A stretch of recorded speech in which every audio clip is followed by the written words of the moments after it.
We're back.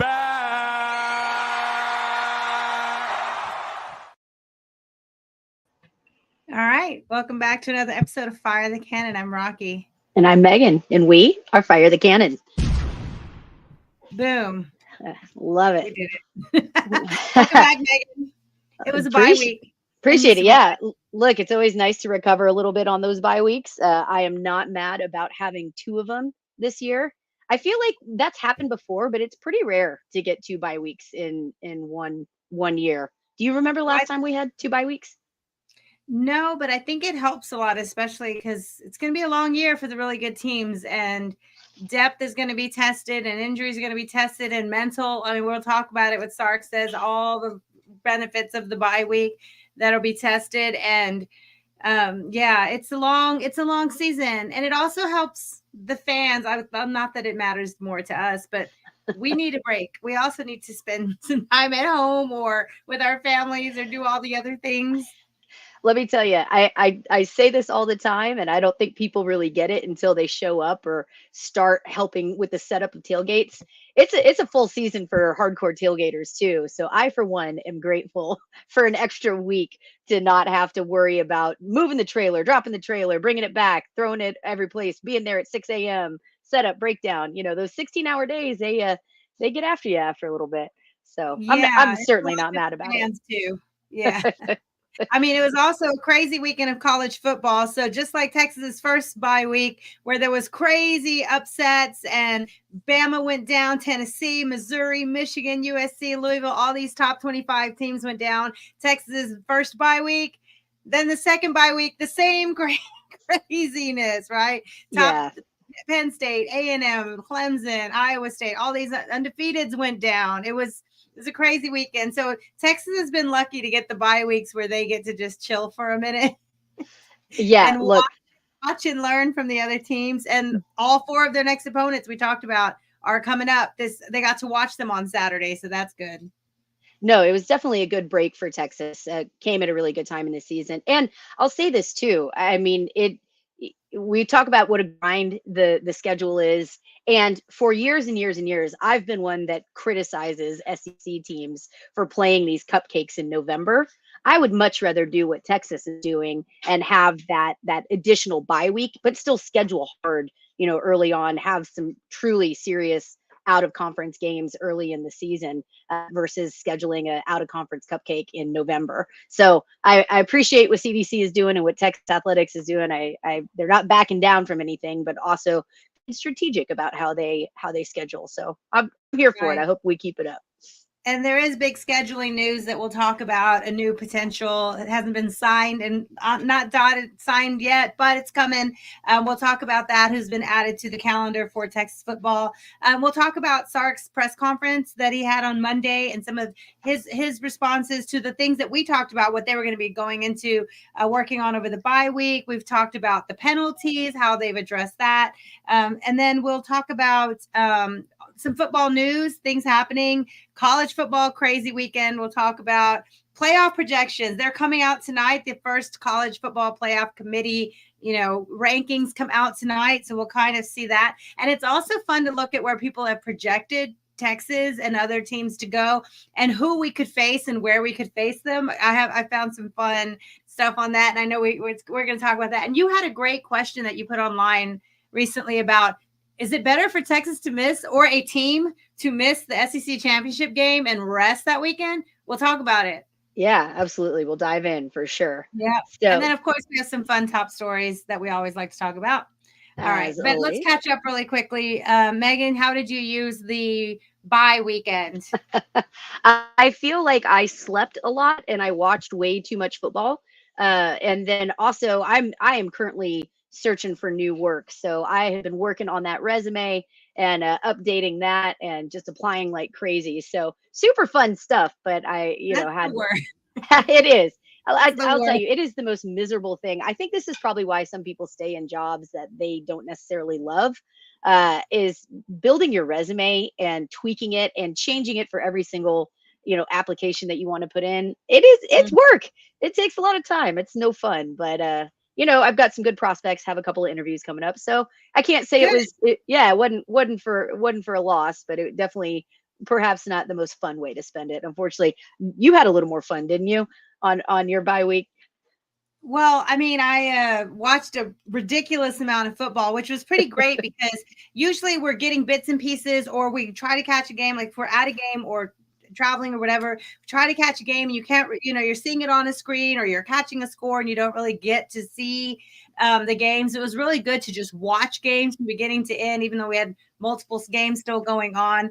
But so did a lot of that. And then what the cool thing is, one of my friends told me about this app, this ClassPass app, right, where you can hop around and try different classes. And you get 2 weeks free. So I have been going to a different class, a different gym or studio or somewhere every day and trying something different every day. So it's been pretty fun and I've had a good time with that. Today I did a boxing class, which was amazing. It was like a circuit training, but with real boxers. It was really good. And I'm like, ooh, I think I found a gym. I'm hopping around to all these different gyms. I think I found one that I really like. So it was pretty fun. Yeah, that was good. But yeah, I've just been taking classes and happy about the bye week because Texas got to watch other people have craziness. We're almost past day, so we can keep going. That is true. And I love to say this too. Listen, Texas stays undefeated on the bye week. This is now the second time that Texas has actually moved up a spot in the rankings when they didn't play at all. So, hey, I'll take as many bye weeks as I can as if we continue to move up in the rankings. If that's we benefit when other teams ahead of us lose. So this is funny because this is our only little election note because we're not going to talk politics today. But this kind of funny. This was, everybody knows Ryan Williams in Alabama, that he's only 17, right? We've heard that a million times. This was pretty funny. Ryan Williams in the football facilities while everyone else was out voting. Pretty sad and lonely. Funny because he's only, Did you know he's only 17? Did you know he's only 17? That's pretty funny. Good stuff. Anyway. Sure. So that's so we have a lot to talk about, Megan.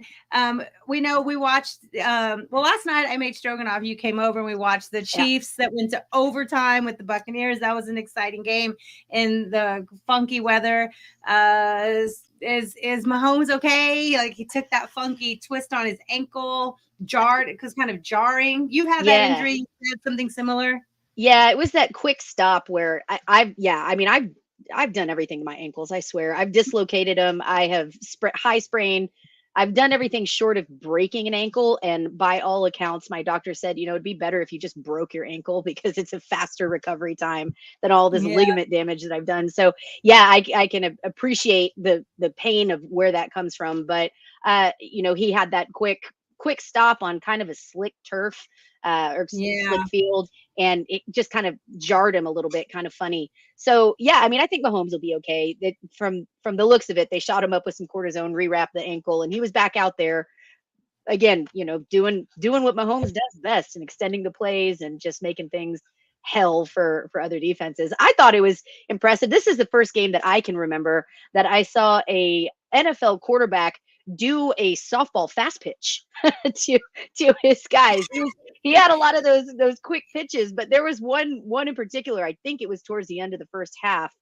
Might have been early on in the second half, where he literally swung it and fastball pitched it.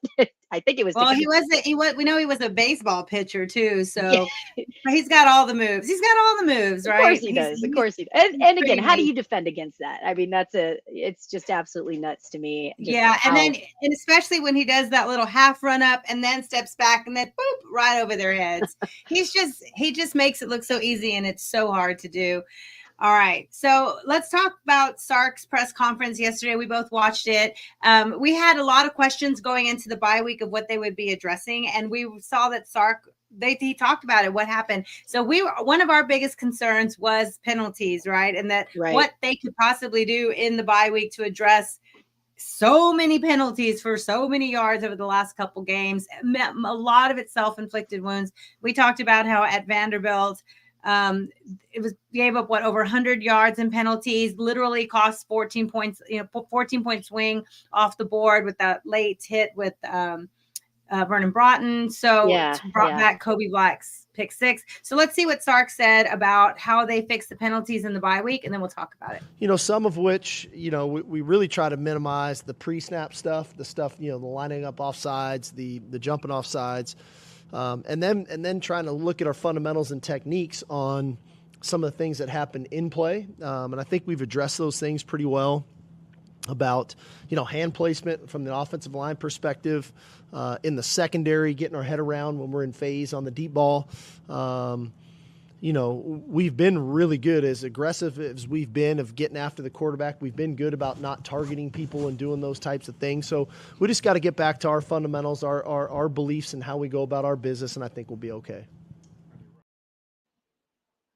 Do you feel good about that answer, that it's been addressed? Yeah, look, it's coach speak, right? Coach speak. But I do appreciate it. It's not like the team isn't aware that penalties have been an issue. Like we mentioned in the Vandy game, 10 penalties for 108 yards. And I think it's something like over the past 2 games with Vandy and Georgia, Texas has over 18 penalties that amass close to 200 yards. So yeah, I mean, that's not something that you can overlook. It's certainly something that had a big impact, like you mentioned right before we listened to that clip. I mean, that was a 21-point difference between, a few penalties. Take 2 penalties away of the 10 that Texas had against Vanderbilt, and that's a 21-point difference in the game. So yeah, I think that they're keenly aware that it's an issue.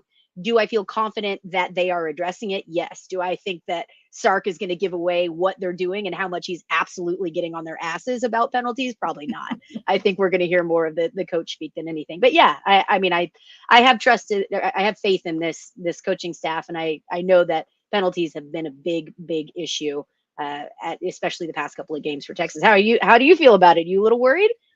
We'll know, like we talked about, they get this friendly home environment Saturday morning at home against Florida. We will talk about in a bit Florida and what an impressive show they put on against Georgia, even after losing their quarterback in that game, their second quarterback in that game, who was phenomenal. We always say, Texas would have beat Alabama with Colt McCoy. Lagway was on his way to give Georgia the business, right? Lagway was balling out. What an impressive player. Unfortunate to see him go. I was excited to see him come to Texas, and, he still might. So we'll talk about that.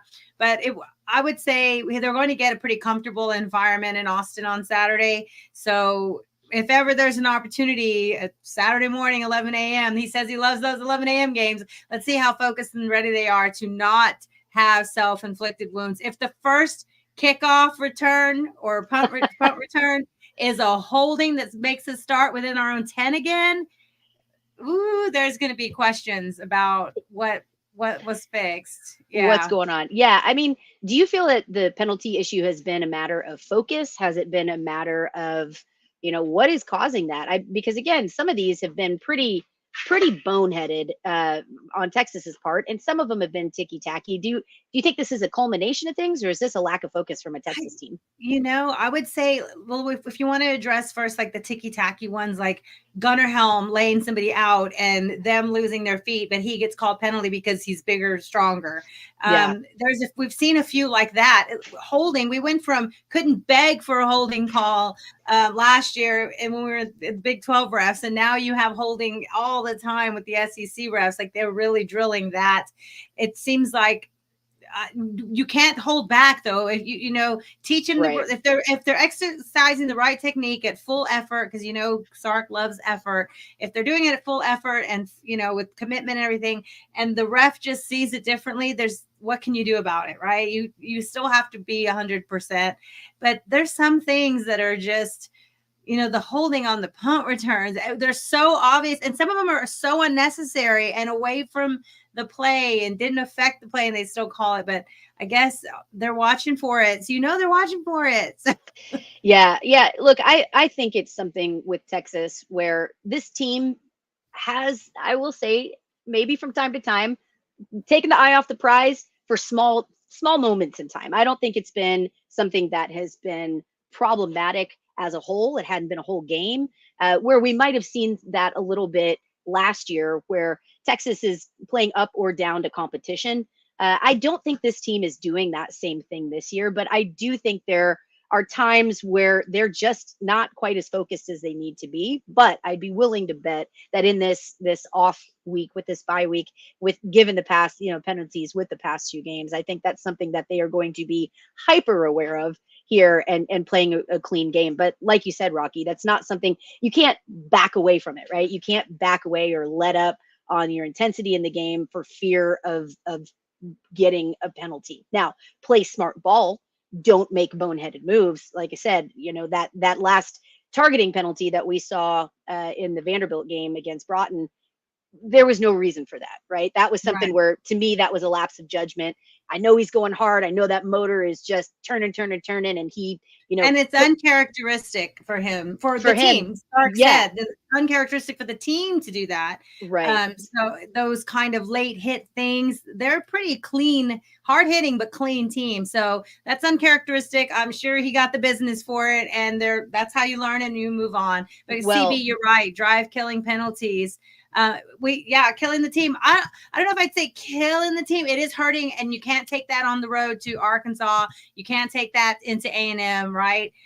You get, like you said, back-to-back 11 a.m. games. That maybe helps Texas 1% if they go into Arkansas at 11 a.m. as opposed to a wild night environment. But still, I think get better than this home Saturday. Yeah, I think that's going to factor in. Again, we've talked about this a little bit, and how Texas's schedule has, given us some surprises, to be sure. I don't think anybody expected Vanderbilt to be the team that they are this year. I don't think a lot of folks looked at Kentucky necessarily as a huge threat. Rocky, you've always had that one as a potential trap game for Texas.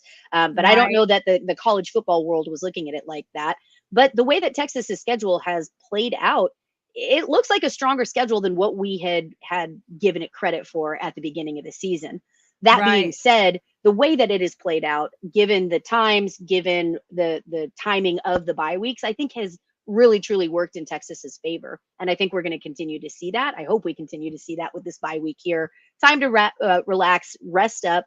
Some of those nagging injuries that we've been looking at, that we've seen throughout, that have pulled a few key players out of the game.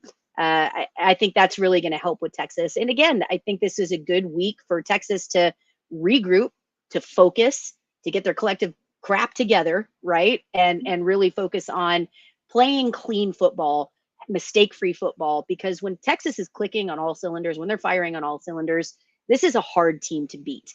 And I hate this overused analogy, but you've got to say, in a lot of scenarios, Texas has beat themselves in a lot of scenarios. I'm not saying every situation, but the game against Georgia played a great game, but Texas was there despite the final score. I mean, you look at that game with 8 minutes left in the football game, it was a very, very close game. And again, we saw the penalties, we saw the field position issue kind of rear its ugly head, and that really cost Texas. So I think those two things, like we've talked about it to death with the penalties, but that's something we've talked about on Fire the Cannon too, is the field position battles. Texas really has to work on that. With special teams, certainly our punting needs a little bit of love, needs a little bit of work. I hope our kickers were out there and just booting the hell out of those balls the past couple of weeks. But turnovers have been a bit of an issue for Texas as well. That certainly hasn't helped with the field position. So again, as we look at the breadth of work, I know a lot of Texas fans like to go, "Oh God, the sky is falling" at the first sign of trouble, or like to nitpick the things, and how fortunate we are that we can nitpick while sitting at the record that we have. I do want to remind folks, like, all of the things that have cost Texas, that have been tough, that we are nitpicking, they're all very fixable things, right? They're all things that can be addressed. It's not a systemic problem or deep-rooted problem for a particular position group or with particular players. They're little things, they're small lapses and focus, things like that. So yeah, I think they're all addressable. I think it's all things that Texas can fix and really focus on and move on and improve. So I'm hopeful for sure, as we go into a pretty hard part of the season, a really tough November. I'm hopeful that Texas has got their stuff together. All right. So Sark also mentioned, we talked about last week. He said the players are going to use the bye week differently. Some people need it for mental rest. Some people need it for physical rest. Some people need to keep moving.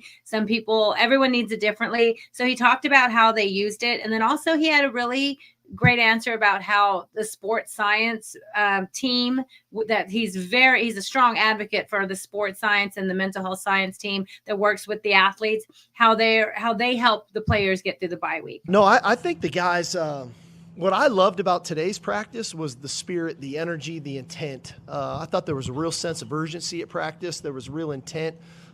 You could hear us at practice today, and that was something we challenged them on, that we didn't want the bye week to bleed into game week. And sometimes the bye week, guys aren't, some guys are out. It's a little bit of a looser of an environment. But we're in game week, and we're in an SEC championship game week this week. And so I thought their intent, their energy, their focus was really good today. The sports science is huge for us. We pay a ton of attention to it. There's certain guys we have to monitor. We monitor short-term goals. We look at the longevity of a season and how much work a certain guy's done along the way, and maybe we can back off of somebody, or if we got to ramp somebody up to get him ready to go. But all those things, our team in that department does a really good job of kind of putting us as coaches at ease of why certain players are doing what during a bye week, and then getting ready for the ball game this week. All right. So the sports science part is a huge part of how they get the players ready. They all need different things. Yeah. Sorry. Yeah.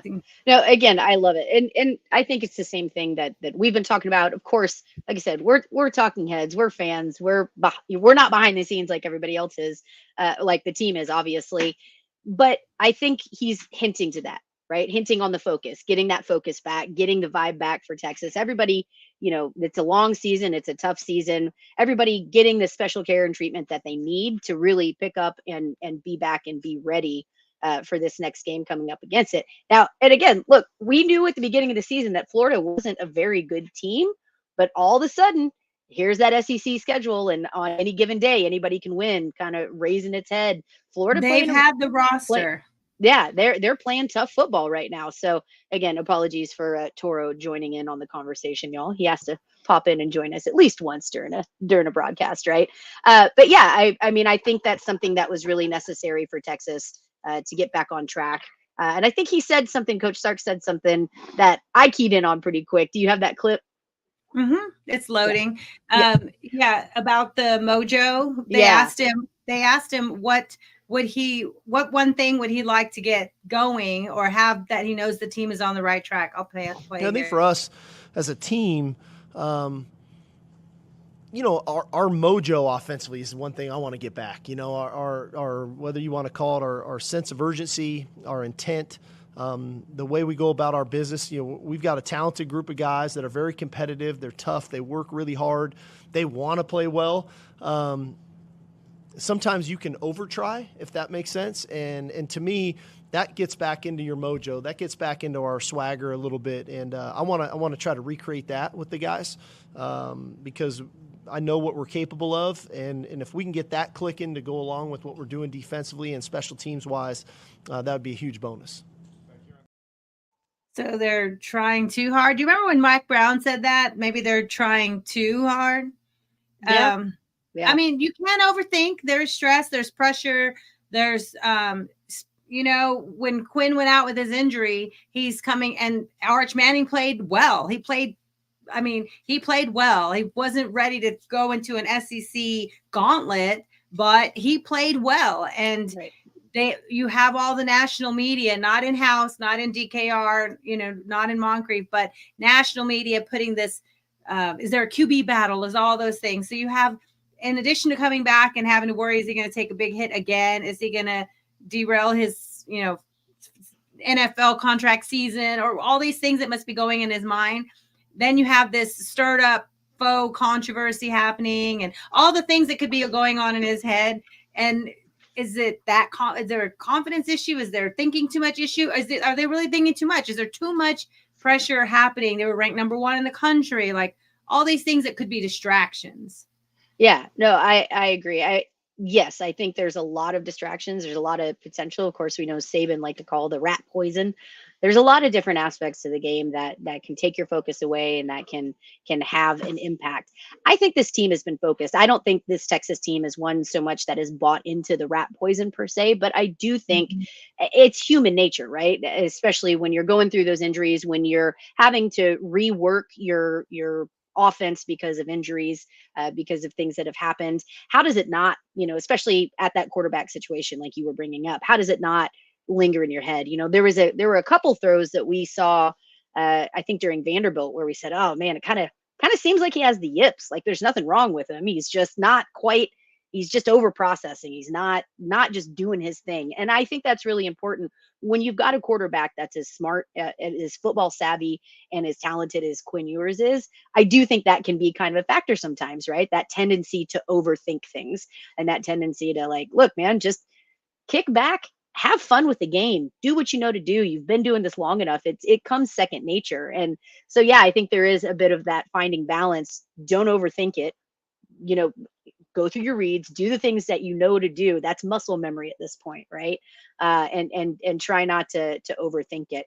We mentioned this a little bit on a previous episode, but something that Quinn had said during a press conference that I don't know that everybody quite picked up on was he said, "Well, I'm 100% now." And he said that after the Vanderbilt game, right? He said, "Now I'm 100%. I feel better," which kind of alludes to, kind of hints at that maybe he wasn't 100% for the past couple of games. When he came back in from that oblique injury. I think it was a strain.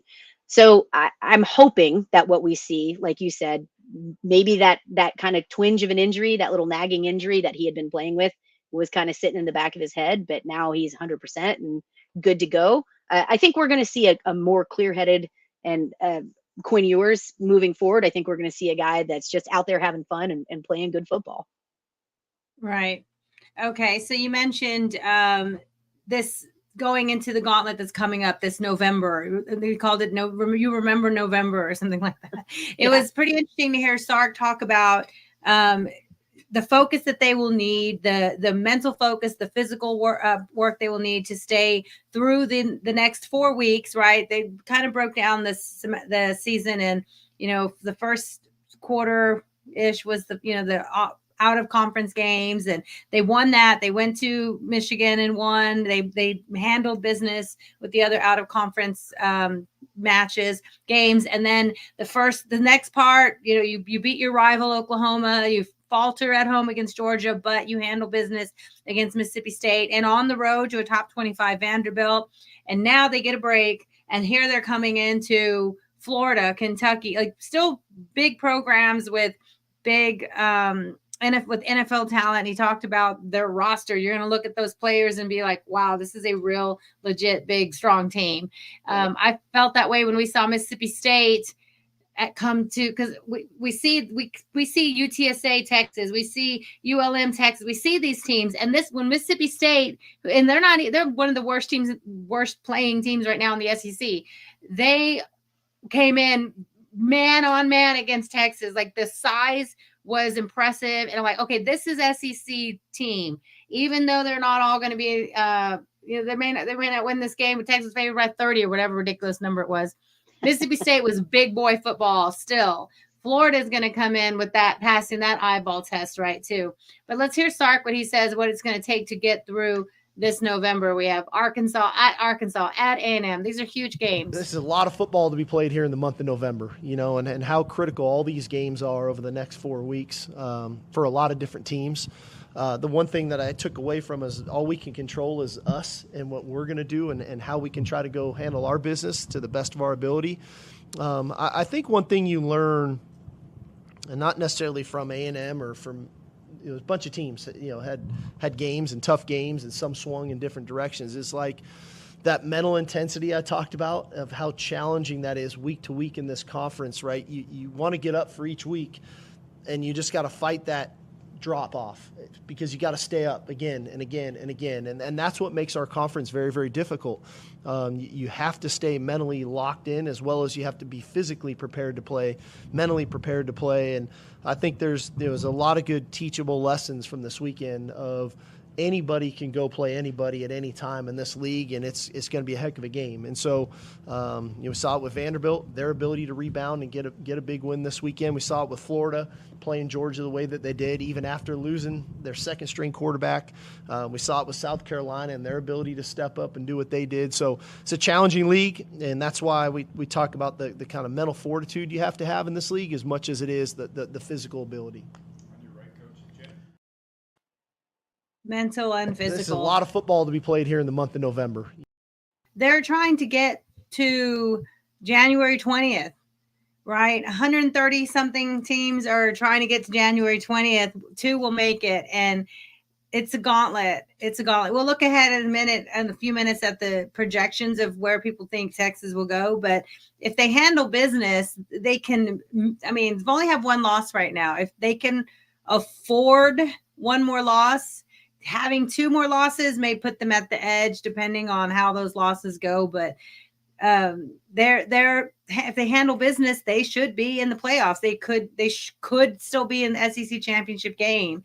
They could be playing into January. So, it's a long season. Yeah, sure, it certainly is. So, something that I wanted to point out too, where you would mention, like teams like Mississippi State passing the eyeball test. Just these are big, real guys that line up head to head with Texas. That's something that Coach Sark mentioned about Florida too.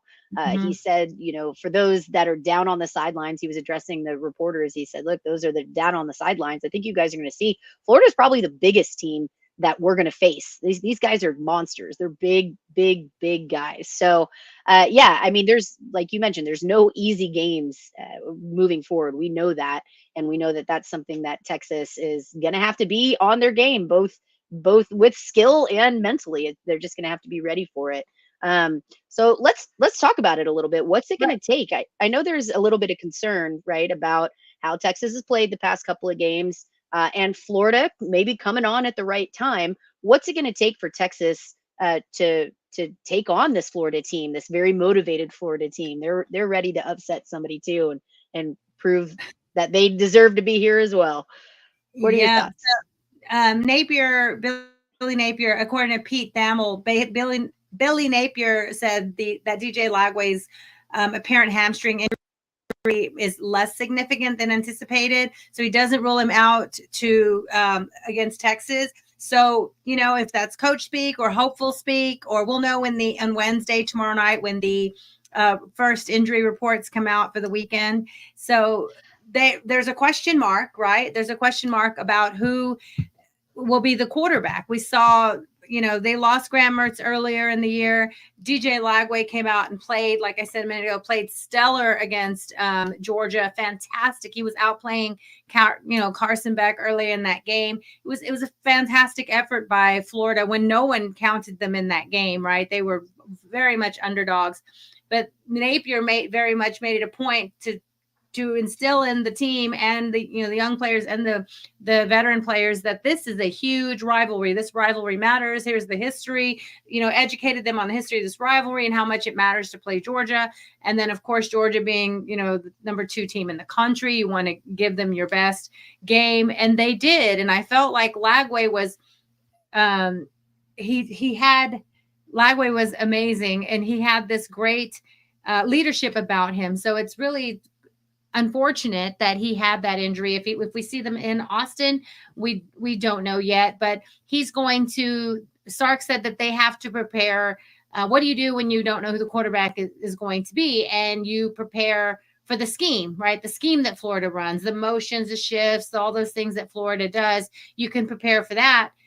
But I think it does matter that when you're bringing in the 3rd string now quarterback, maybe, who is a transfer from Yale and doesn't have that explosive mobility that Lagway showed, and maybe not the arm strength that Lagway had. So let's hear real quick about what Taff had to say, how you prepare, and then we'll chat about it. Michael Taff, safety at Texas, we know, our favorite. He had something to say about how you prepare for the 2 quarterbacks. For an offense, just not knowing who the QB is. Well, you got to, one, that's all film prep. You got to understand who your quarterback is, because you see They QB pulled number 16 on a crucial third down last week, so they're willing to run number 16. And then number 2, he loves to run the ball. He loves to make DBs miss in space. He trusts his legs just as much as he trusts his arm, and so you got to know who the guys are, what personnel you're playing against, and that kind of changes your technique a tad bit. But at the end of the day, it's all about your defense. If you're executing, then nobody can stop you. Michael. If you're executing, then nobody can stop you. Thoughts, Megan, about is it really just the scheme, or does it really matter who the quarterback is? I mean, it seems like Mookie's kind of telling you it matters who the quarterback is, right? Yeah. So I do think this is something, I don't think Napier is going to give anything away. He's going to hold this close to the chest. If I were a gambling girl, I would say that Lagway is probably going to be playing in this game against Texas. They're going to do whatever they can to get him out there, because I do think that that's Florida's best chance to beat Texas. Again, that's something that we've looked at in the past where, again, Mississippi State had a little bit of success. Texas, as good as this defense is, as good as the Texas defense is, they have struggled a little bit with mobile quarterbacks. So I think this year much improved. This year much improved. Much improved, but they've still had a few struggles there. So I do think that Lagway is going to be the guy that they are going to try to push as much as possible. Of course, as much as he can hold that close to the chest and not say, and not officially, I think we're going to see Lagway is listed as questionable up until game time, right? If you've got to release that SEC report, list him as questionable. But yeah, I mean, I do think it matters a little bit as far as your prep goes to know, because you're going to have to split time. As it sits right now, the Texas defense is going to have to prep for 2 quarterbacks. They don't know that Lagway is going to be in or 16. So, that takes time away from when you could be focusing on a game plan against a particular style. Now you've got to kind of divide that time in 2. Is the Texas defense capable of handling that? Absolutely. I'm not freaking out about that, but it does have an impact on how they prepare. I think more than anything, and Sark mentioned this too, that I think the defense will be fine. I know that so far this year, OU, Hawkins, Van Buren with Mississippi State, Pavia with Vanderbilt, they've been able to contain mobile quarterbacks pretty much, holding them to well under what they're used to doing and making them one-dimensional. It has been a nightmare in the past, and it gets like that UTSD when you have a mobile dual threat, real legit dual threat, one that runs to throw, make plays. That's what Lagway can do. So if he's back, he's probably limited if he has that hamstring even lingering injury. So we'll see. I think they can make the Yale kid. That's beautiful. I think they can make the Yale kid one-dimensional pretty quickly. Yeah, no, that's.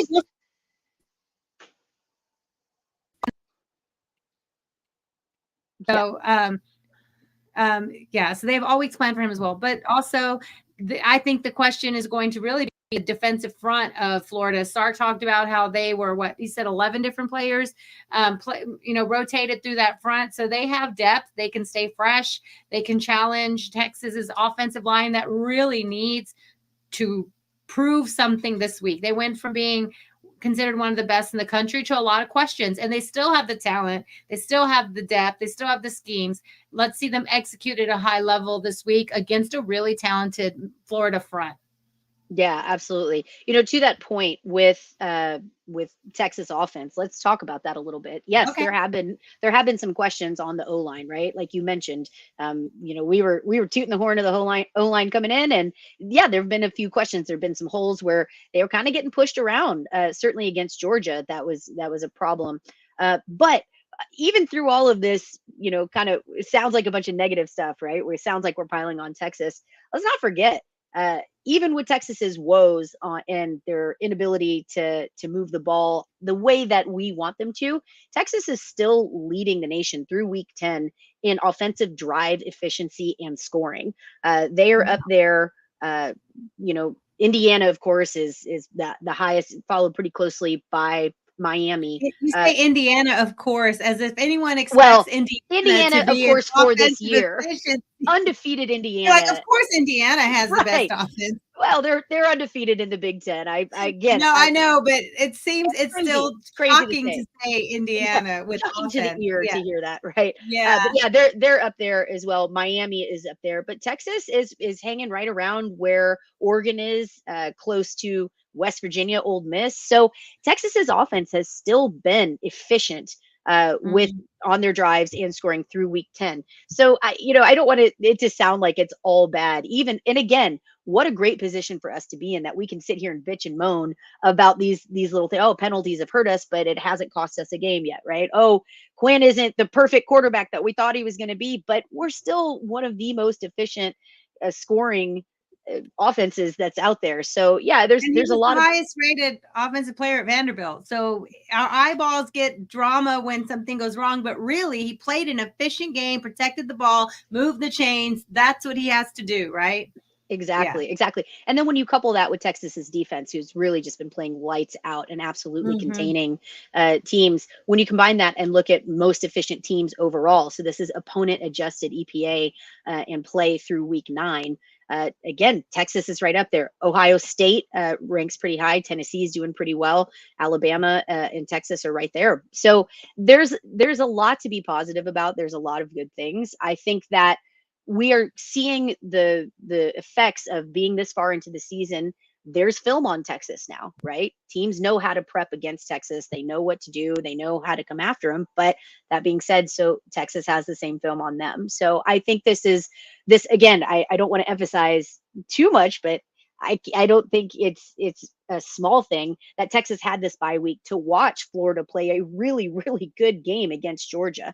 And I think that's going to give Texas a lot of fodder to practice and prep with and to be prepared for going into this game. Because like we said, I mean, Georgia would love nothing more than to come out of Austin with a win over a proud Texas team that's doing pretty dang well in the SEC their first year, when everybody said, oh, Texas isn't ready for the SEC. Right. All right. So let's we'll come back to we'll make our Florida breakdown, more predictions and things on Thursday when we do our live show Thursday afternoon. But let's make a few fun Texas football notes and some news this week. So we know they have a students of the week. What do you think it takes to be the student of the week? So we have Quinn Ewers, Maurice Blackwell, Jaden Blue. Congrats to our students of the week. Yeah, I mean, I think it's just, What do you have to do to be student of the week? Go to class, get good grades, show up. Oh, I think it's. I mean, they're all smart. They're all so smart. Like all of them are so smart. Yeah. No, it's good. Have you ever been student of the week, Meg? No, that's awesome. I mean, that's pretty impressive. Yeah, all right, I have. Go ahead. I don't know about student of the week, but I mean, I graduated UT with honors, so I'm not mad about it. Me too. All right. So let's see. We have some awards. Anthony Hill Jr. named to the Butkus Awards as a semifinalist. That is huge. Absolutely. That is huge to be listed in the company of some of the best linebackers in the country. And then Gunnar Helm, semifinalist for the John Mackey Award. It'll come up and here's Tuck. There you go. John Mackey Award semifinal on the semifinalist for the best tight end in the country. That's pretty amazing. Absolutely. So congrats to those guys. That when the team's doing well, the individual awards will come, right? Those just being in the company of those. But when you're on the best defense in the country and you're like you said, one of the most efficient, productive offenses in the country, you get that, and Gunnar Helm, when you develop and invest and take the time and you have patience, but you put in the work, these kind of things will come. And that's draft stock coming. Like it all comes together, right? Yeah, absolutely. Yeah, and not to overlook this too. Again, Texas had the bye week, but still through week 10, the highest graded SEC DBs after week 10, Jahdae Barron's right up there at number 1, graded at 88.0. Malachi Moore comes in with Bama at safety at 85.3 at number 2. Then you've got Fortune, a cornerback from South Carolina, Again, surprising game against the Aggies there. And Michael Taft is coming in at 84.6 at number 4. So again, this Texas defense continues to show up and show out. I'm not as concerned there, right? I think that the Texas defense is really, if they keep doing what they're doing, Texas is going to be in a pretty dang good position. It was interesting. Again, Sark's press conference, he talked about Jahdae Barron and what an investment it was for him to come back and have another year in the system and really build that resume for the NFL. And, you know, he did the process of being graded and what he's really good at and what he could work on. And Sark said he's made himself some money this year with how much he has shown his versatility, his durability, right? Being able to, you know, he's playing strong through the whole season. And and he's being great at the SEC DBs, the best DBs and the best conference. And he's consistently graded at the highest levels. So, and Michael Taft, again, we talked about him. Why doesn't he get all the national love? But there he is, you know, always one of the highest graded DBs as well. So congrats to them. They are really balling for Texas right now. Yeah, absolutely. That was something that Sark pointed out, like you mentioned, that he wished more players at Texas would go through the same process that Jahdae Barron did. He said, don't just look at the PFF rankings or whatever the grading is there. He said, listen, the Longhorns, Texas, gets true NFL grades for every player. And he says he really appreciated that Jahdae looked at that, took that into consideration, looked at the potential of developing more, factored in, you know, NIL, all that kind of stuff. And of course, there's a ton of factors that go into this, but I think it's a great example of really weighing all of your options, being honest about your positioning, and having the right advisors in your life as well. Right. And it really has paid off for Jahdae. He is skyrocketing up the draft projections, and he's certainly made himself some money this year. That is for sure. Cheering for him.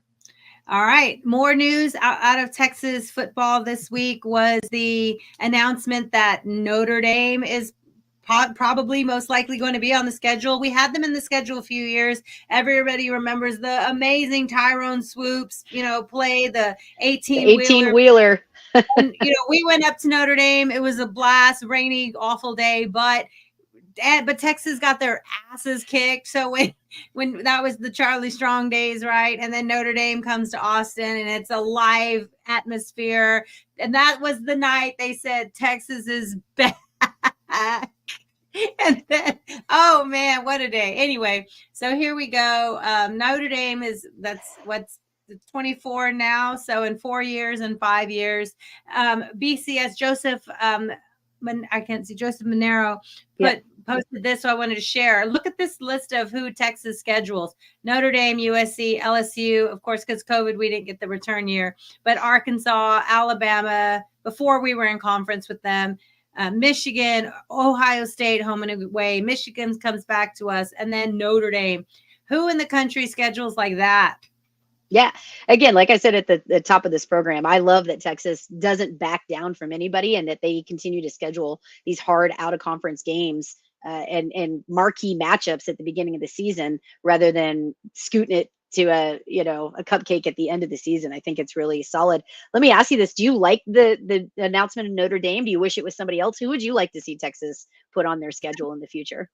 You know, Notre Dame's great. It's a blue blood. They're a top 10 team right now. I would love to go into Notre Dame and get the win this time because that was awful when we went last time. Some retribution for that awful showing. Retribution. That's fine. If I got to pick like something really fun, I would love to do Oregon, go play Oregon. They seem like a really fun place to be for the weekend. Like, you know, the atmosphere there. Who would you think? I know some teams that you want to go to, but yeah, look, Oregon is definitely one that I was like, man, I'd really like to check that out. That'd be a fun game. I think that'd be a fun matchup, especially the way that Oregon's been rolling lately.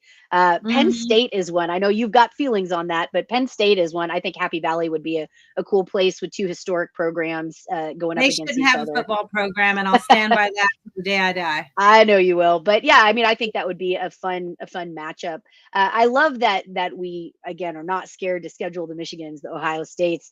Double D, you mentioned that you think Ohio State will be fun. I I'm on the fence about that. I remember back in 05, 06 when Texas ventured up that way. The fans are probably some of the worst in the nation. So while I think it's a fun experience for a Texas fan to go and check out other places, Ohio State can be a challenge. We will say that, but it'll be fun to have them here. That's for sure. Yeah, I can't off the top of my head. I don't really know who else like really big program. I'm looking at the top 10.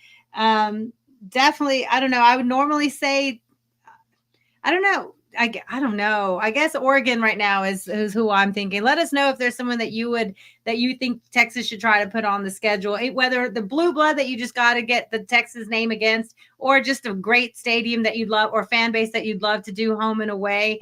Oh yeah, now's the best time to get to FSU. Let's get down there right now. Right. Are they 1-8, something like that? We'll talk about them in a minute, how they did not win SMU in the ACC, and look who's about to win the ACC. Right. Yeah, FSU, that would be fantastic. Texas FSU, maybe 3 years ago, or maybe 3 years from now. I could see maybe a Clemson matchup in the future. Again, I'm not a fan of Dabo, but I do think those programs have fan bases that travel really well, both Texas and Clemson. Another orange overload. Right. So much orange. But I think that would be a fun trip out that way, out to Clemson, and to see how they do things and to bring them into Austin. Because again, Texas doesn't really have an opportunity to play too many of those ACC matchups like they used to. So yeah, I think that'd be a lot of fun. I love it. And yes, CB, thank you for pointing that out. In 1995, Notre Dame destroyed Texas 55-27. Texas definitely has some making up to do in South Bend. That is not a question. That's a place that Texas historically has struggled a bit. So yeah, I wouldn't mind retribution, but also I'd like to mix it up a little bit too. So, all right, we have one more Texas news note thing about Texas football, and it's a congratulations. Apparently, Kelvin Banks, offensive lineman, one of the top draft picks in the anticipated draft this year. He and his lovely lady have announced that his partner Demetria have announced that they are expecting a baby. Look how beautiful that announcement is. So how cute. And they asked him about it at the media days about having a baby on the way, and this is what he had to say. Like, what does it feel like knowing that you're going to be a father? Oh, it feels good. Kind of pushes you, definitely, because you kind of plan for more than just yourself now. So and whatever else you was planning for. So it feels good just having another thing in life to push you to want to be better for yourself and for other people as well. Have you asked any of the guys for advice that have kids right now? Oh yeah. I've asked a couple of guys on the team who had kids, like Manny Muhammad, Drew. I asked him a couple questions. So yeah, I've been kind of trying to see how their experience went and stuff. Can you give us one tip? Man, I couldn't give any tips because I'm just not starting. But man, if one thing they told me is just be prepared to be waking up early in the morning and stuff, and just it not being your alarm, the alarm being the baby. So, yeah. Welcome. Yeah. Goodbye. Welcome to it. Right. As if a student. Go ahead, yeah. As if a student athlete's schedule wasn't crazy enough. Maybe that's been a good prep for him to have the sleep schedule of a dad, where you're up every so often with that baby. Yeah, and he'll be prepping for the NFL draft. They said the baby's due January, February, I think they said. So he'll be prepping for the NFL draft at the same time as being a new dad. Wow. But we know he'll have, some funds available to get help if he needs help, and wish them happy, healthy, beautiful baby.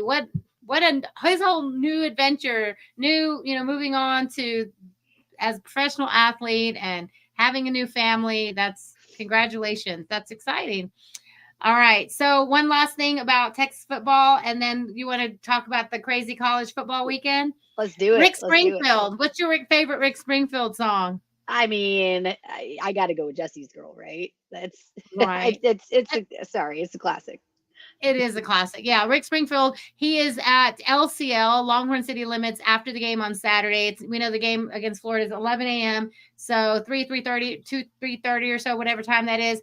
He will be playing live, free show right outside DKR on the lawn. So that's pretty cool. all you 80s babies, they can go watch Longhorn City Limits and go watch Rick Springfield. I've seen Rick Springfield before. He rocks pretty hard, but that was maybe 20 years ago. I'm sure he still rocks hard. I'm sure he still rocks out. All right. So we'll talk more about Texas offense, defense stats, and all those things when we break down the game on Thursday. But let's go ahead and get into the coaches poll. There is a new top 25, and we'll play that here. I took the audio out, so we should be able to. Oregon State, number 1, they beat Michigan 38-17 at Michigan. We saw Georgia. They were head-to-head with Florida and then pulled away. Ohio State and Penn State, what a battle. Ohio State survives. Duke and Miami went at it until Miami was gone. Texas had the week off. Penn State, they dropped after losing at home to Ohio State. Tennessee still there. Tennessee beat Kentucky at home. Indiana, like you said, of course, Indiana. Of course, BYU, they had the weekend off, so they're still in the top 10. Notre Dame's rising again. And then here is the rest of the top 25. Aggies dropped to 15 after losing at South Carolina. Tech went into Iowa State, undefeated Iowa State, ranked number 11, and beat them by 1 point. Louisville handled Clemson. Let's talk about it. Which games to you really stood out this weekend? I mean, we've got to talk about that A&M game, right? We have to. Okay, if you want to. I'd like to. I know. Look, of course we're going to talk about it. And shout out to the Cox. We appreciate you guys because again, A&M's schedule, as much as they like to criticize Texas for having an easy SEC schedule, A&M's schedule is pretty light as well. Not having to play Bama, not having to play Georgia, and that loss early on to Notre Dame. We thought, that was going to affect them. And then Notre Dame stumbled a little bit, but Notre Dame's gaining some steam here too. So Notre Dame continuing to do well is doing nothing but helping the Aggies for sure. So again, South Carolina coming in, playing an absolutely lights out game against Texas A&M. That was a shocker. I think that we had both talked about it, but we had thought, in the end, A&M was going to pull through this one, given how South Carolina has been playing. What were your thoughts when you were watching that game? So, if people don't know, I'm a Gamecocks fan. That's been before we joined the SEC, and the South Carolina Gamecocks were my favorite SEC team. So I had my Gamecocks hat and my Gamecocks sweater, and I was chilling and watching the game. They got up quick. They attacked Aggies fast. They had a plan right off the start. I think their quarterback was fantastic. They could not get him down. He's 6'5", 240, just a massive, strong, mobile human being who kept looking to make plays. The run game was fantastic. I was confused with the Aggies tackling because they have been a solid, good tackling team. We saw what they did to LSU. We saw what they've done earlier in the season. I was shocked to see how many missed tackles, and not just on the big, strong quarterback, on the running backs, the receivers in space. There were so many missed tackles, and there so many yards after the catch, or just yards running the ball that they gave up.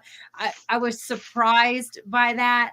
They fought back. They absolutely fought back, took the lead 20-17. South Carolina gets that field goal right before half. So it's 20-20 at half. And then the second half was just all South Carolina defense and enough offense to pull away at the end. What do you think? What did you see? Yeah, I was stunned. I mean, I think it was something where, again, hats off to South Carolina. I think they gave every other team an idea, a good playbook on how to beat A&M. But to your point, yeah, absolutely. A&M's tackling was just mind-boggling throughout the game for, like you mentioned, a team that's been really good. Their defense has been really solid, and they've had guys that know how to tackle. They know how to wrap up. They know how to bring players down. For that to just seem to go completely out the window and to the wayside during this game was really, really surprising to me. So I felt like the whole time I was watching it felt like one of those games. I'm like, okay, when's A&M going to get their shit together? When they're okay, now this drive, surely A&M is going to figure it out. Oh, this drive, surely A&M. But it just, the Gamecocks, to their credit, stuck in there and kept hanging in and kept putting it on A&M. So now that does certainly complicate things.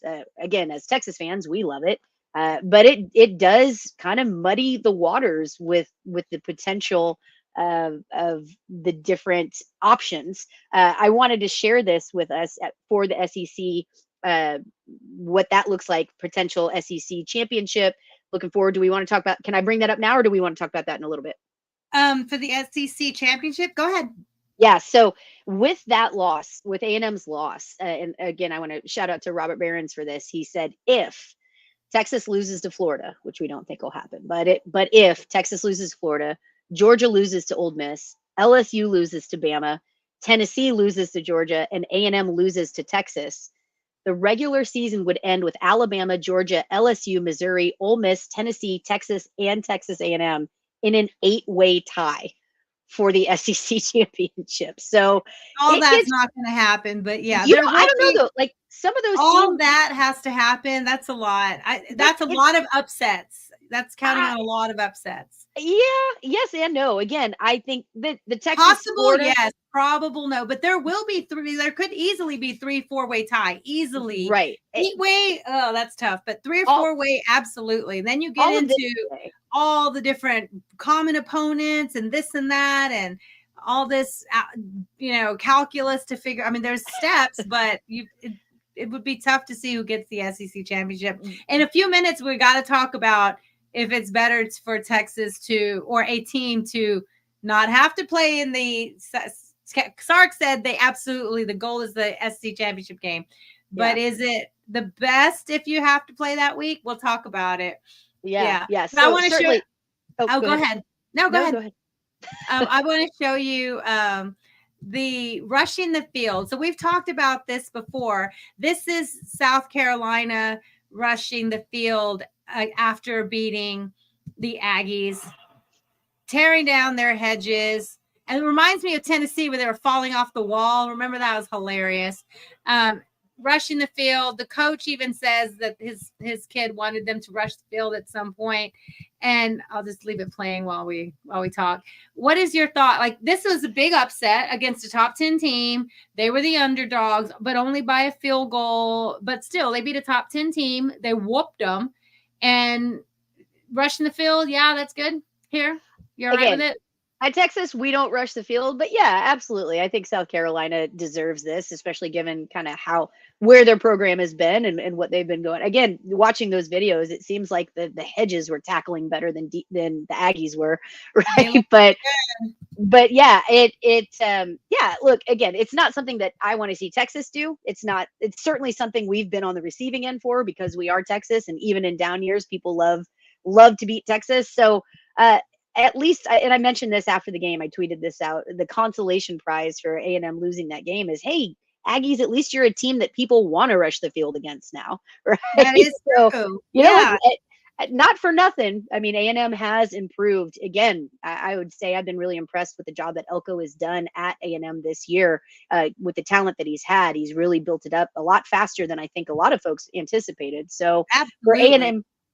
for A&M to kind of be tickling that top 10, and to be a team that people are excited to rush the field against, even at their own home field, for beating A&M when they were on the road. I know it's a bitter pill to swallow, I'm sure, for a lot of Aggie fans, but let's look for the silver lining. If you're wearing maroon, that's they want to rush the field against you, so you're doing something right. Go Cox. We had a blast cheering for the Cox on Saturday night. But speaking of rushing the field, Baylor rushed the field playing because they beat TCU, and this fan here says, this is a TCU fan saying the worst tradition in college football is rushing the field, right? No, this is the beginning. So this is before the game. So they did. Baylor lets their students run onto the field in all yellow before. So I think that's what the he was saying freshman thing. Yeah. Oh, okay. Well, okay. Well, I was going to say there's like all this video of TCU rushing the field. So we saw that Baylor, they beat a 4-3. What was TCU, 4-3, something like that. They beat a 4-3 team, and they rushed the field.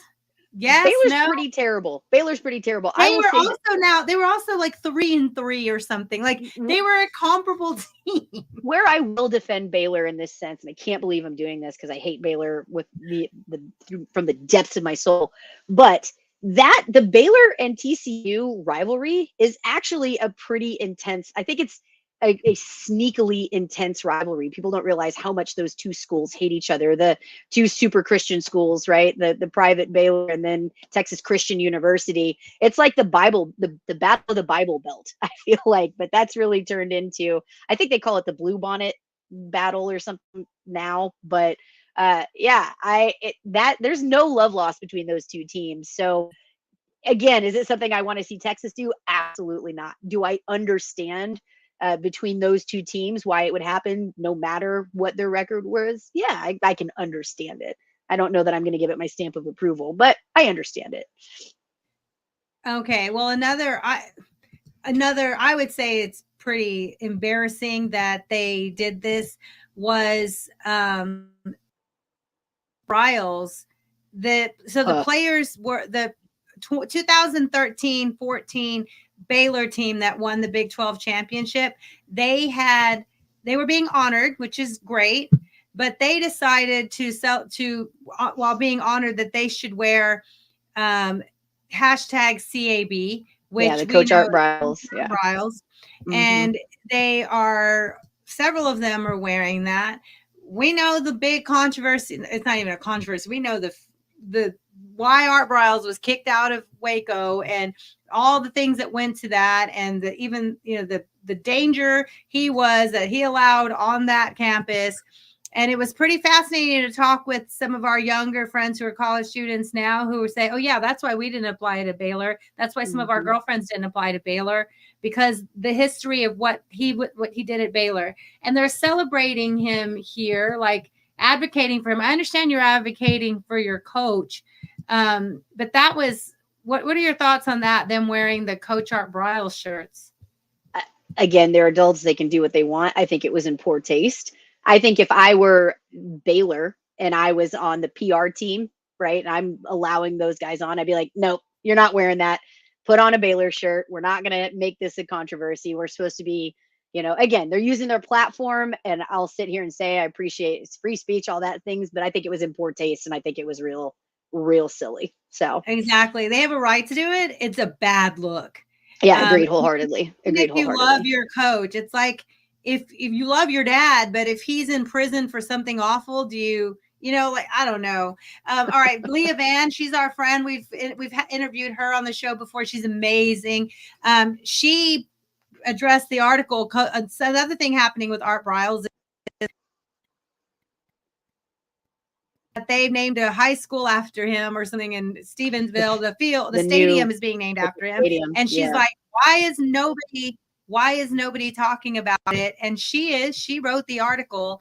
Why is this high school naming a stadium after Art Briles in Stephenville? So thank you, Leah, for addressing what's happening and why this is craziness. She has a fantastic article in the Chronicle, so check it out. Yeah, absolutely.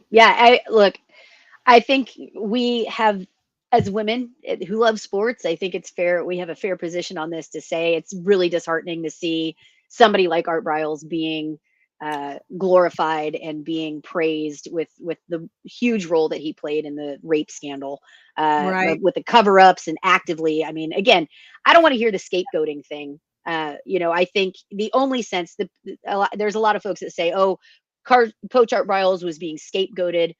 And I don't agree with that. I don't agree with it in the sense that they're using it, right? They're saying, oh, he's the only one that he didn't do anything wrong, right? They're making him a scapegoat so that there could be penalties, but he didn't do anything wrong. I disagree with that wholeheartedly. There have been text messages. There have been plenty of investigations that have proven he was actively working to cover up and prevent any punishment from happening from these cases.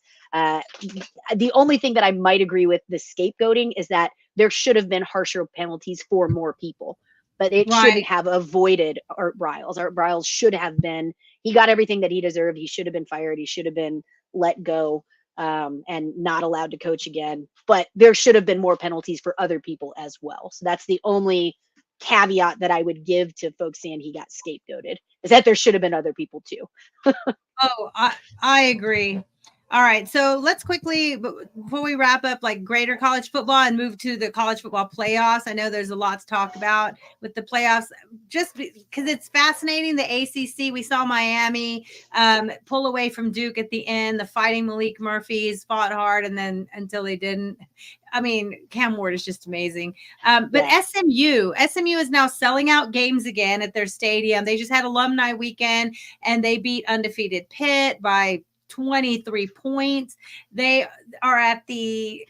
one of the leaders now, undefeated in the ACC. Clemson got their butt kicked by, well, not terrible, but they lost by 2 touchdowns almost to Louisville, and they're now 5-1 in the conference.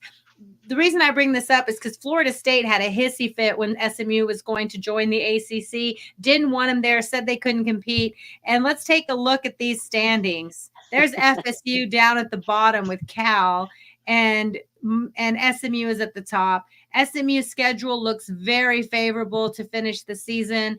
They have Cal. They have 3 winnable games. Like, it's going to take forever to come up, but they have 3 winnable games. So they could finish the season undefeated in the ACC. It's possible. And Yeah, in the playoff spots, which we'll talk about. Go ahead. Yeah, that's absolutely right. Yeah, SMU plays Boston College in Dallas at SMU, and then they go to Virginia, and then they close out at home against Cal. As you mentioned, Florida State threw a big hissy fit and is actually suing the ACC, Right. saying that these teams did not deserve to be in there. And I don't want it to go unnoticed that SMU beat the absolute dog snot out of Florida State, 42-16. So maybe take a seat, FSU. Maybe reevaluate. Everything's come to bite FSU in the butt. Karma's a bitch. That's all I'm gonna say. Like, it is an absolute bitch. But yeah, I mean, Smooth Ponies being good again. That's pretty incredible. It's been a hot minute. One could say they're finally rebounding from the death penalty that they had back in the It only 80s. took 40 years. Better late than never, I suppose. Better late than never. Then never, So, right. Yeah, absolutely. Okay, let's see. So do you think they're in the playoff projections now? There they are, SMU Ponies. All right, let's talk about it, Megan. Chances to make the playoffs, considered locks right now. Oregon and Miami, I guess they're figured they'll at least win enough or get into their championship games enough that they're in. Great chance. Georgia, Texas, Ohio State, Indiana, Boise State, BYU, Notre Dame, Penn State. All right. So great chance. There's how many? 1, 2, 3 Big Ten teams there. Then good chance, Tennessee. I guess they're figuring Tennessee is probably going to win out enough, but maybe not make the SEC championship game.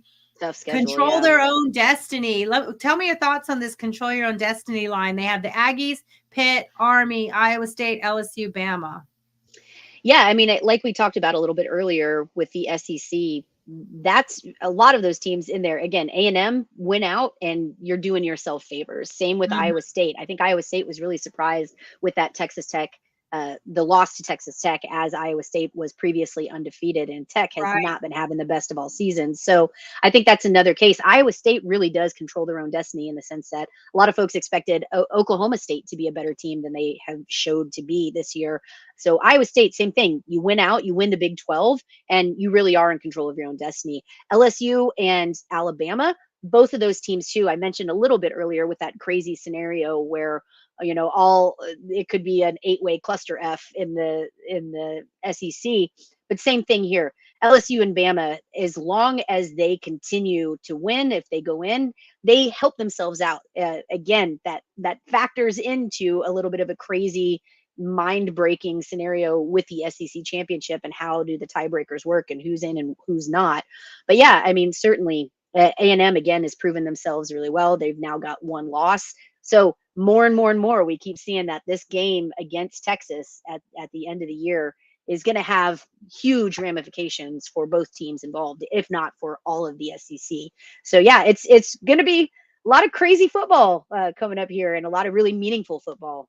Like you said earlier, remember November. It's a tough month to be playing football, but this is when it really matters. This is where you want your team to be. going in the right direction. I think Texas is trending that way.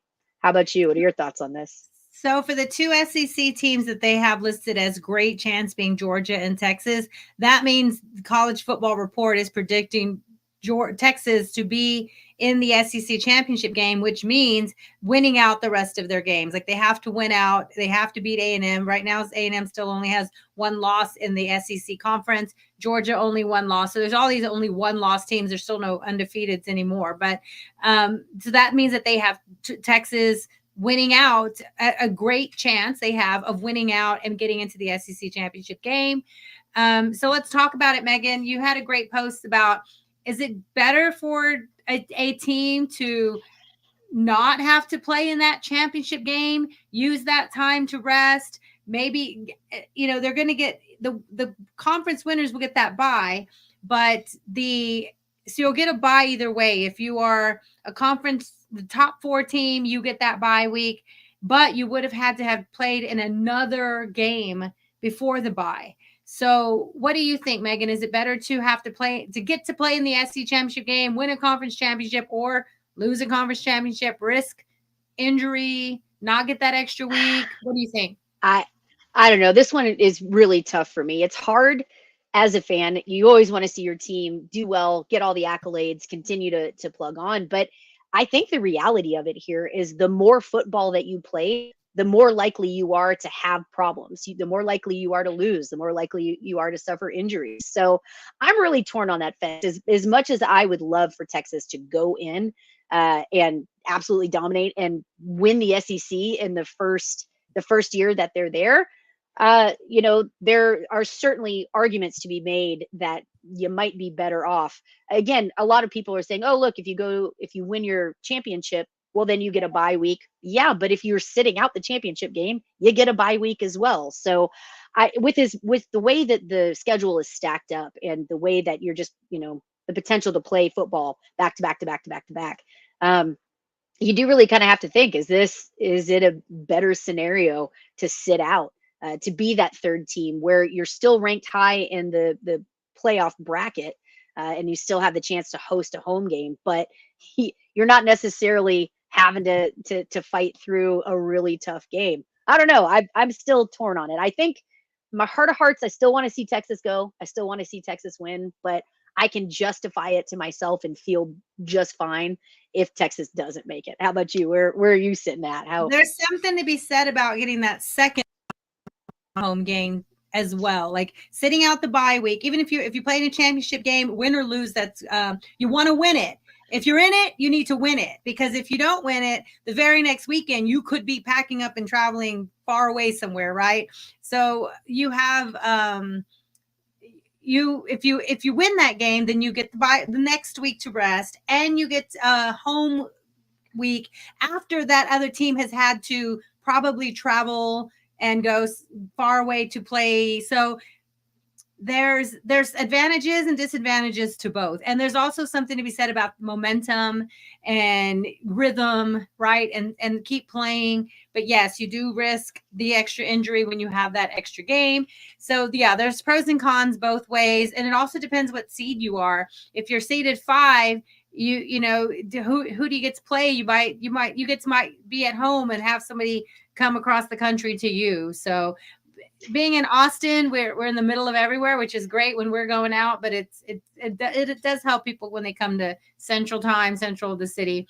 But this is so tonight we know is the college football playoffs first bracket release, projection rankings release, and they released this today, the bracket breakdown, so people could kind of understand that it's at CFB playoff on Twitter. They released that we know that's going to 12 teams, that they're still going to rank the top 25, but when they actually go to seeding, the 12 teams that get seeded will be the 5 highest rated conference champions and the next 7 highest ranked teams. And then they say 1 through 4 is the best conference champions, right? So probably SEC, Big Ten, the ACC, Big 12, right? Probably those conference champions. And then everyone else, they're going to just rank as they go. Fill in. Yeah. Yeah. And so here's the schedule. The first playoff round is going to be December 20th, 21st weekend. So 2 weeks. The SEC Conference Championship game is December 7th, right? That's Saturday. So there is that break week in between for everyone. Right. But if you are if you're 1 through 4, you get another week to rest. You'll get 2 full Saturdays of rest before you have to play. So 3 weeks of rest.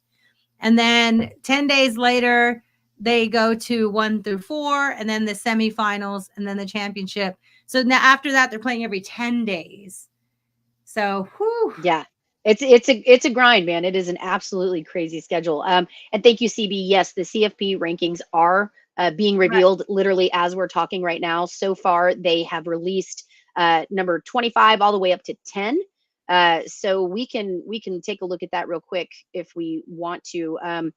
Rocky, can you pull that up and we'll talk and see if there's any surprises here so far? Yeah, I'll grab it real quick. Yeah. We'll stop sharing here. Oh, sorry. We'll stop sharing there and I'll look for it. Yeah. Well, I sent it to you. So Okay. as we talk about it, I'll bring it up, and Rocky, as you pull it up, we can dive into it a little bit more. Right now, the first CFP rankings has Army at number 25, which is go Army. Good for them. Good to see the service team still in there. This one surprised me a little bit. Okay, here's the rest of them. Yeah. I have 10 through. Go ahead. Okay, great. Yeah, I was just going to go through as they are, and then we can end on the top. But yeah, Missouri is still ranked at number 24, which surprised me a bit. Clemson in at 23, Louisville in at 22, Washington State in at 21. Colorado is hanging tough at 20, Kansas State at 19, Pitt at 18, Iowa State at 17, Ole Miss 16, LSU 15. A&M 14. So, a lot of SEC teams right there between that 15 through 17 ranking. And then SMU, we were just talking about the Smooth Ponies. Their first 2024 CFP ranking, SMU is coming in at 13. Wow, they gave SMU good love. A lot of love for what they're doing in the ACC. Boise State at 12, Bama at 11, and Notre Dame at 10. So definitely a lot of, for me, a few surprises, but some that you'd expect a little bit. They keep going. So Notre Dame 10, BYU 9, Indiana 8. That's a lot of respect for what Indiana's done. Of course. Tennessee 7. Yeah. Okay, they're only one loss, and it was at Arkansas. Right. 6, Penn State. So they're giving them love for still not a good resume. There's your Longhorns, number 5, solid top 5 team. That's amazing. Look, I love the graphics. I don't know if you can see the graphic behind the trophy is the city map. See the city map behind the trophy? Yeah, that's cool. That's pretty cool for the city that they're in. Miami, we can debate all day if Miami is better than Texas, but their defense is not. But Cam Ward's playing much better than Quinn Ewers right now. You have to say that.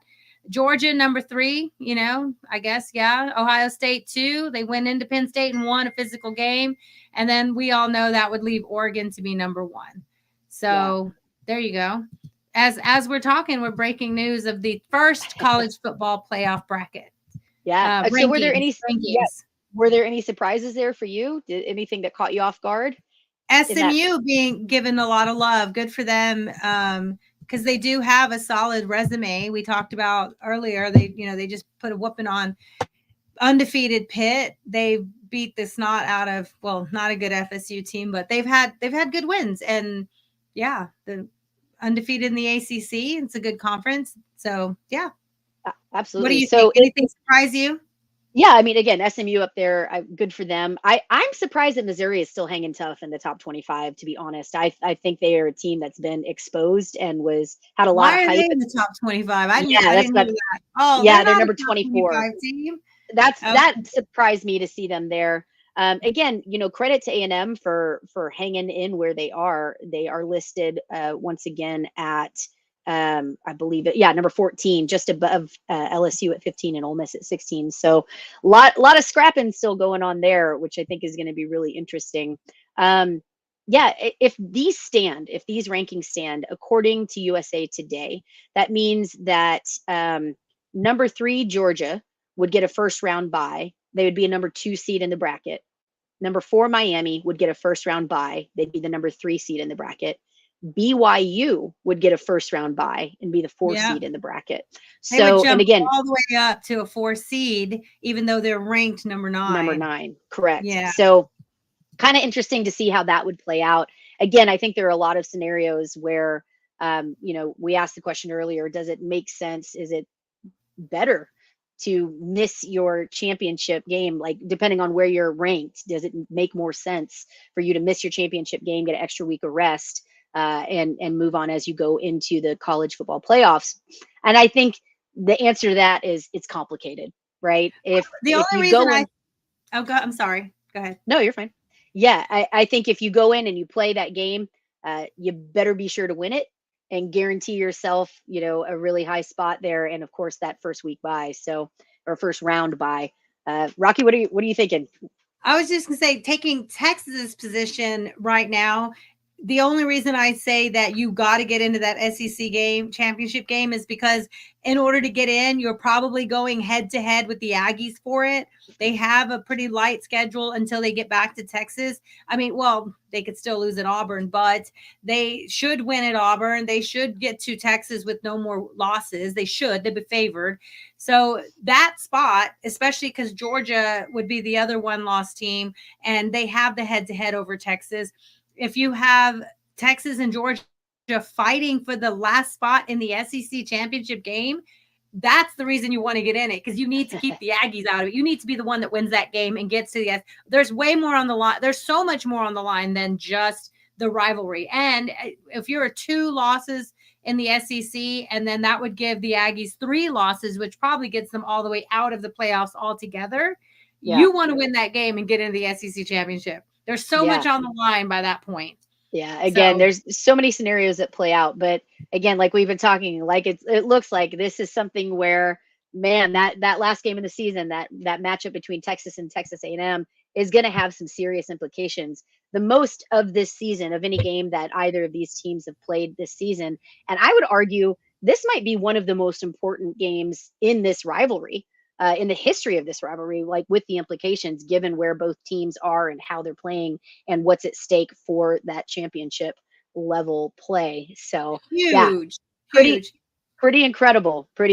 So, all right. Well, how fun would this weekend be? This is College Football Network's projections. Just really quickly, Buckeyes hosting the Ole Miss, Indiana hosting Tennessee, Notre Dame hosting Penn State, Texas hosting Boise State with the number 1 running back in the country. And then if those play out, then you have Ohio State going to BYU, Indiana going to Miami, Texas going to Oregon, who we just talked about, and Notre Dame going to Georgia. How cool would those games be? Yeah, it'd be pretty bonkers. That's what we're looking at, something like that. Pretty crazy.